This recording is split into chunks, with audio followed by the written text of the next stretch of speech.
sang berkuasa. Tidak ada apa yang dapat dilakukan. Maka yang pertama itu ialah kembalikan pada prinsip perjuangan cita-cita Islam, mendokong, mempertahankan kedudukan Raja-Raja Melayu, hak istimewa orang Melayu, dan mereka-mereka yang ada dalam rekod menolak perjuangan ini, parti-parti sosialis, parti-parti yang membawa ideologi liberal, yang bercanggah dengan Islam, yang bercanggah dengan naluri adat resam orang Melayu, apalagi DAP dan PKR, hendaklah ditolak kerana ia bercanggah dengan prinsip asas perjuangan parti kita. This is not just a question of marriage of convenience. This is not just question of convenience between who and who, based on simple arithmetical calculation.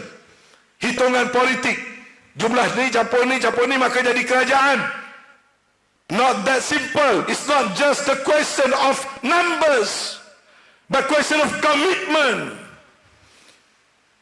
Commitment, principles, prinsip perjuangan yang tidak boleh sama sekali kita korbankan. Yang kedua, saya cadangkan, UMNO mesti memimpin, bukan dipimpin dalam soal menguatkan perpaduan orang Melayu. Ini juga basic. UMNO dulu diwujudkan kerana kita berjaya menjadi pemegang obor orang Melayu yang bersatu. Kalau tidak, obor ini, kalaupun UMNO tak buat, PAS akan buat. PAS tak buat, atau PAS buat, bersatu pun akan buat. Sedangkan menyatu padukan orang Melayu itu tugas hakiki UMNO. Jangan menyimpang, jangan lari, jangan mengasingkan diri, dan jangan menolak arus lari daripada tanggungjawab. UMNO mesti mendepani dan menunjangi permuafakatan nasional dan menyatu padukan orang Melayu.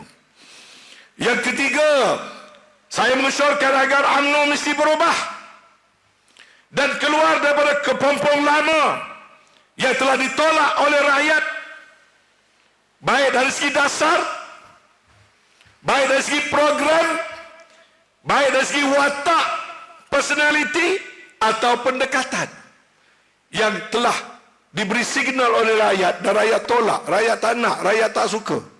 Program yang rakyat tak suka, watak yang rakyat tak suka. Orang kata macam mana tahu suka tak suka? Kalau kalah pilihan raya tu tak berapa sukalah.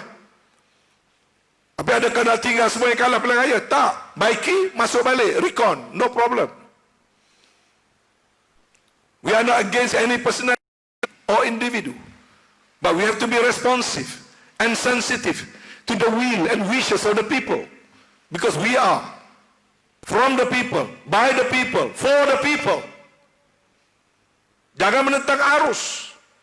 Rakyat telah beri signal, rakyat telah berikan wake up call.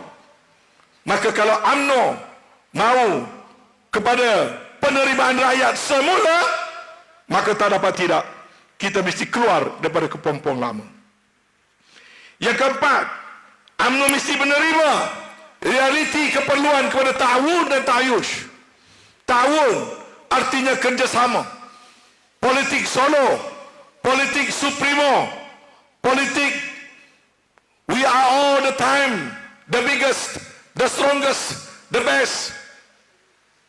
Extreme superiority complex have no place in Malaysian politics. Kita harus terima, kita perlu mewujudkan kerjasama. Ta'ayush, coexistence.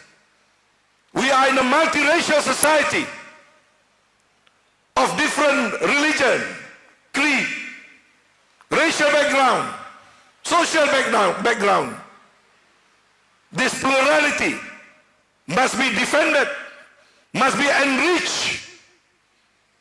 Dan kita tidak boleh berada dalam kepompong nak bersendirian, melainkan wata'awanu, bertawun dan berta'ayush sebagai satu norma baru politik, walaupun pahit, ya kita mesti telan. Dan yang kelima, UMNO perlu mendengar suara rakyat. Selain daripada mendengar suara grassroots, kena mendengar suara rakyat. Kalau nak mendengar suara grassroots, ada satu prasyarat. Pastikan grassroots well informed. Kalau nak ambil suara grassroots, tapi grassroots tak diberikan penjelasan, maka grassroots will make wrong decision. Wrong decision because of wrong information.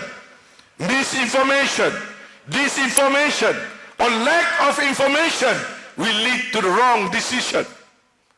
Boleh nak ambil suara daripada bawah, tapi jangan ada jurang pemisah antara maklumat yang ada di atas dengan maklumat yang perlu dikongsi dengan bawah. Maka pucuk pimpinan hendaklah memperbaiki kaedah menyampaikan maklumat kepada akar umbi supaya kita membuat decision based on informed decision ataupun decision berasaskan pada maklumat yang lengkap. Saudara saya sekalian, sekali pertama saya menyampaikan ucapan ini yang agak panjang, menggariskan latar belakang perjuangan kita, menggariskan peristiwa-peristiwa sejarah yang harus menjadi panduan kita, memberikan beberapa fakta tentang keputusan-keputusan yang telah dibuat oleh kita, dan menghuraikan beberapa perkara yang tidak dibuat oleh kita. Sedang saya merakarkan beberapa cetusan idea yang kecil dalam musyawarah perwakilan kita yang sangat besar maknanya ini.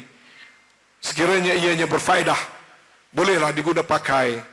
Kalau sekiranya ia tidak lengkap, cacat atau cela, ia adalah semata-mata kerana kelemahan saya sebagai seorang pejuang parti yang kecil dan kerdil ini.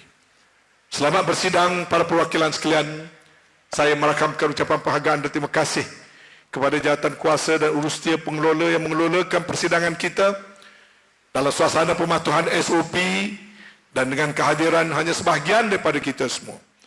Saya merakamkan ucapan terima kasih kepada timbalan ketua bahagian, naib ketua bahagian, ahli-ahli biro politik, sayap-sayap yang istiqamah berjuang bersama-sama dengan saya